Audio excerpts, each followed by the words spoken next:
কিরম ভাবে ঘুরতে ঘুরতে ঠিকঠাক পুরো ঘুরে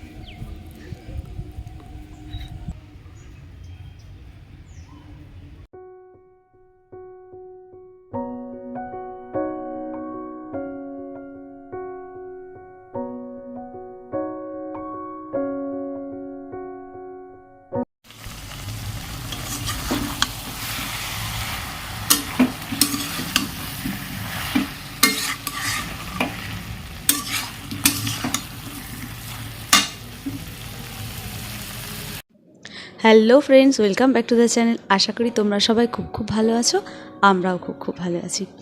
আর ঘড়িতে জানো এখন কটা বাজে? এখন 4:45 মতো বাজে। আর তোমরা তো জানোই যে আমাকে আমার মেয়ের স্কুলের জন্য অনেক ভোরবেলা উঠতে হয়। আর এখন খুব গরম পড়েছে, তাই আমি সকালবেলায় রান্নার পর্বটা সেরে ফেলি। স্কুল থেকে এসে গরমের মধ্যে রান্না করতে না মানে প্রচণ্ড কষ্ট হয়, তো ওই জন্যই সকালবেলায় সব করে রেখে স্কুলে যাচ্ছি। আর স্কুলের ফ্রেন্ডরা তো অনেকেই অনেক কিছু নিয়ে যায়, আমিও মাঝে মাঝে নিয়ে যাই। তা আজকে ভাবলাম যে তাহলে একটু অল্প করে ঢোকলা বানিয়ে নিয়ে যাই। তো দেখো, আগের দিন রাত্রে গোবিন্দভোগ চাল ভিজিয়ে রেখেছিলাম। একদম সিম্পল একটা রেসিপি। তো প্রথমে চালটাকে ভালো করে ধুয়ে ওর মধ্যে 1 কাপ সুজি আর টক দই দিয়ে ব্যাটারটাকে তৈরি করে নিয়েছিলাম।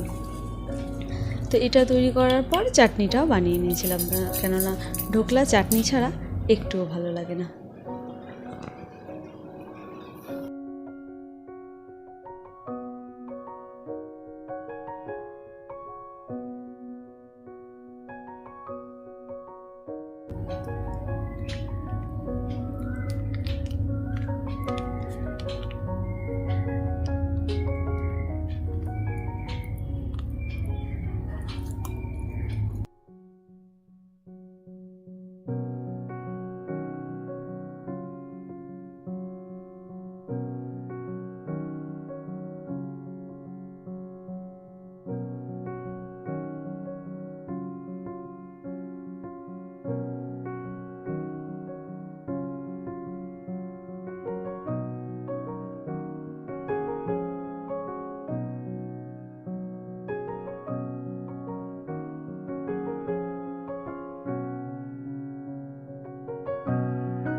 অটোমেটিক করা আছে।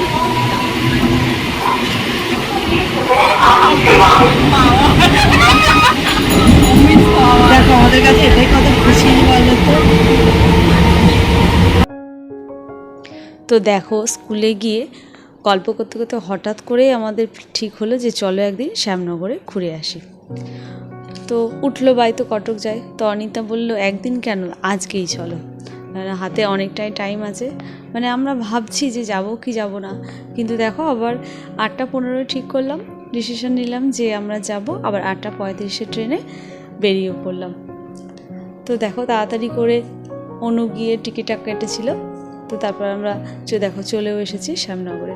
তো কথাতেই বলে কিন্তু দেখো, মা না টানলে কিন্তু আসাই যায় না। আর একটুখানি রাস্তা, একদম একটা স্টপেজ পার করলে শ্যামনগরে চলে আসা যায়, কিন্তু দেখো সময়ের অভাবে তো আসাই হয় না। তো বইয়ের পাতার মাঝে লুকিয়ে থাকে অনেকের অনেক না জানা কথা আর অনেক না জানা গল্প। তো এখানে আসাতেই না তো সেই নতুন করে সেসব গল্পগুলো মনে পড়ে গেল, যেগুলো ছোটোবেলায় বাবার কাছ থেকে শুনেছিলাম। তো মায়ের মন্দিরের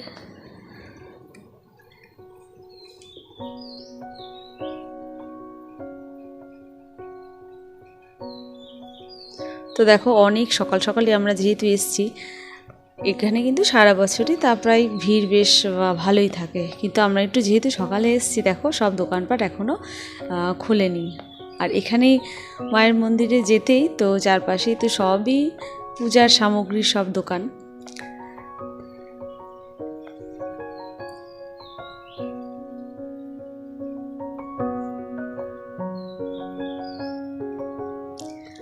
আর মায়ের মন্দিরের ঠিক পেছনেই আছে রাধাকৃষ্ণের মন্দির। আর মা ব্রহ্মময়ী মন্দিরের সামনে দিয়েই প্রবাহিত হয়েছে মা গঙ্গা। কথিত আছে প্রথমে মা ব্রহ্মময়ীর মুখ দক্ষিণ দিকে ছিল, কিন্তু কোনো এক সময় ঠাকুর রামপ্রসাদ গঙ্গার পাশ দিয়ে গান গাইতে গাইতে যাচ্ছিলেন। তো সেই সময় মা ব্রহ্মময়ী ঠাকুরকে বলেন যে মন্দিরে এসে গান শোনাতে। তো কিন্তু ঠাকুর মাকে বলেন যে তার কাছে এসে গান শুনতে। তো এরপর মা ব্রহ্মময়ীর মুখটি পশ্চিম দিকে ঘুরিয়ে গান শুনেছিলেন। তো এরপর থেকেই মা ব্রহ্মময়ীর মুখ পশ্চিমমুখী। তো পৌষ মাসে এই মন্দিরকে কেন্দ্র করেই 1 মাস ধরে মূলাজোড়ের মেলা হয়। তো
দেখো কোথায় না কোথায় চলে এলাম।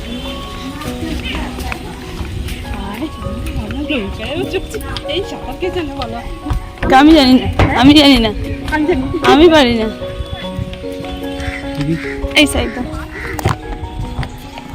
আমরা কতক্ষণ ঘুরবে তারপরে ছাড়বো, সেটা ভাবতে।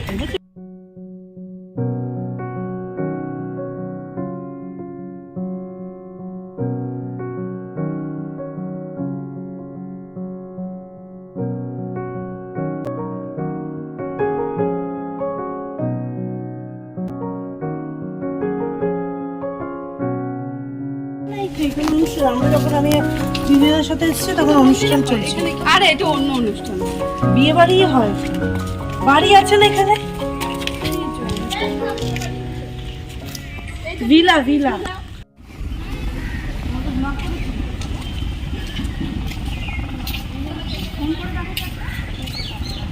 ফোন করে পারবা ব্লগ করছি না, ব্লগ করবে কেন?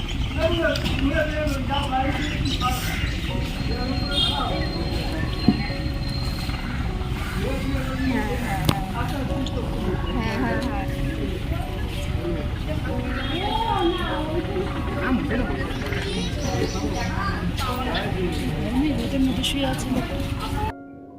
তো দেখো এত সুন্দর জায়গায় এসে কার না মন ভালো হয়ে যায়, আর তা আবার সকালবেলা। এত ভালো লাগছে জায়গাটা। তো চলো বন্ধু, আজকে ভিডিওটা এখানেই শেষ করছি। তোমরা ভালো থেকো, সাবধানে থেকো, সুস্থ থেকো। আর ভিডিওটা ভালো লাগলে একটা লাইক করে দিও। তোমাদের একটা লাইক আমাকে অনেক আগে এগিয়ে নিয়ে যেতে সাহায্য করে। তো চলো বন্ধু, ভিডিওটা ভালো লাগলে লাইক অ্যান্ড সাবস্ক্রাইব, আর হ্যাঁ কমেন্ট করতে ভুলো না যেন। টাটা।